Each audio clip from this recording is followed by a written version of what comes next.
Eto na nga mga chong, marami tayong basketball updates. Bad news sa Ginebra, matatagalan bago makabalik si Jamie Malonzo. Al Francis Chua, nagsisimula ng gumalaw para sa Barangay Ginebra. Plano nga bang ibalik si Arvin Tolentino? Ngayong All-Filipino Conference ay nagsisimula pa lang bumuelo ang Barangay Ginebra. Pero ang masamang balita ay na-injured pa itong kanilang high-flying forward na si Jamie Malonzo. Wala pa ngang inilalabas na official statement ang Barangay Ginebra patungkol sa injury nitong si Jamie Malonzo, pero possible na matagalan bago ito makabalik sa kanyang koponan.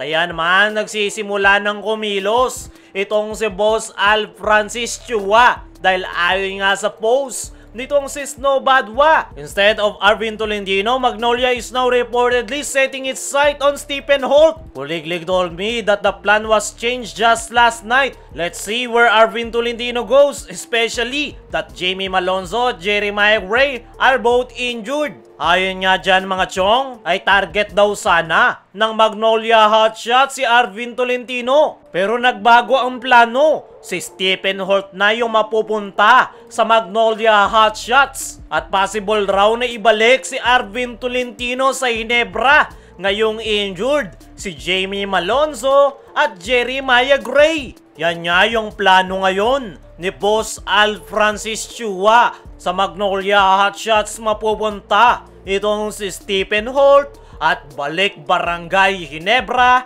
itong si Arvin Tolentino. Para sa akin mga chong ay okay naman yung kasalukuyang lineup ng Barangay Ginebra. Yan ay kung hindi na injured itong si Jamie Malonzo. Pero nang dahil nga sa hindi inaasahang injury at possible na matagalan bago siya makabalik sa Barangay Ginebra, ay possible talaga na kuhanin nila ito pabalik sa kanilang kupunan. Kung matatandaan nyo pa, sa naging latest interview ni Coach Tim, ay pinuri nga nito si Arvin Tolentino. Napakalaki na raw ng inimprove ng kanyang laro. Hindi na nga lang daw itong spot-up shooter. Kaya na daw nitong mag-penetrate at makipagsabayan sa loob ng painted area. Meron na rin daw post-up move at na-improve na rin ang depensa. At base nga sa mga naging latest interview na yan ni Coach Tim Cone, ay interesado pa rin talaga ito kay Arvin Tolentino. Sa ngayon ay malaking problema para sa Barangay Ginebra ang pagkaka-injury nitong si Jamie Malonzo.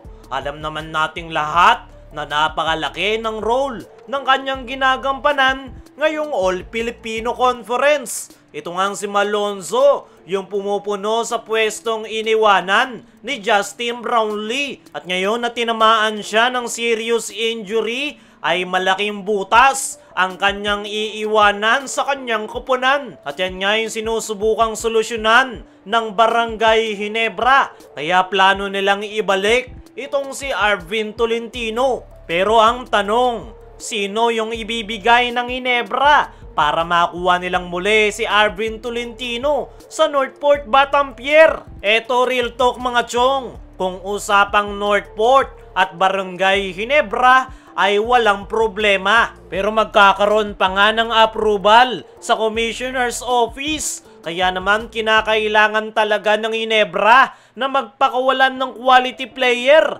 para makuha nilang muli itong si Arvin Tolentino. Pero si Al Francis Chua na nga ang bahalang gumawa ng solusyon dyan. Pero ano nga ba talaga yung latest update dito kay Jamie Malonzo? Makakahabol pa ba ito sa Barangay Ginebra?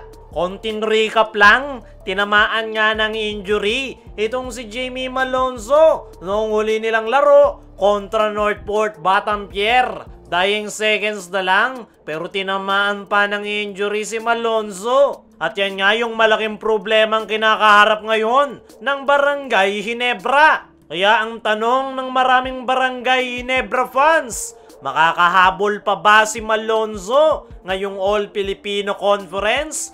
Kailan ito makakabalik sa Barangay Ginebra? Sa ngayon ay wala pang official statement na inilalabas ang Ginebra management. Pero ayon sa mga source, ay mukhang matatagalan raw ang pagbabalik ni Malonzo sa Barangay Ginebra. At napakalaki ng chance na out na ito sa Barangay Ginebra ngayong All Filipino Conference. Hindi nga basta-basta yung injury iniinda ngayon ni Jamie Malonzo dahil same injury yan noong makalaban nila yung San Miguel Beermen last conference.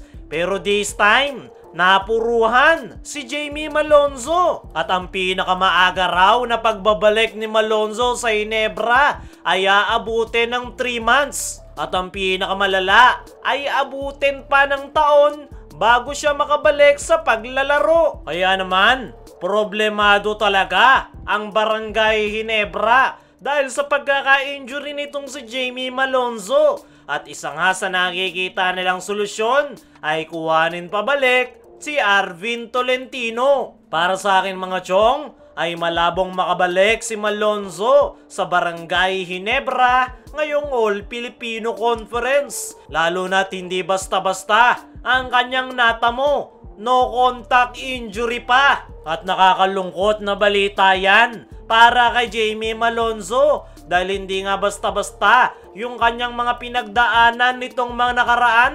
Tapos ngayon, tinamaan pa siya ng injury. Pero sana lang talaga ay mapabilis ang pag-recover nitong si Jamie Malonzo dahil kailangan pa rin siya ng Barangay Ginebra.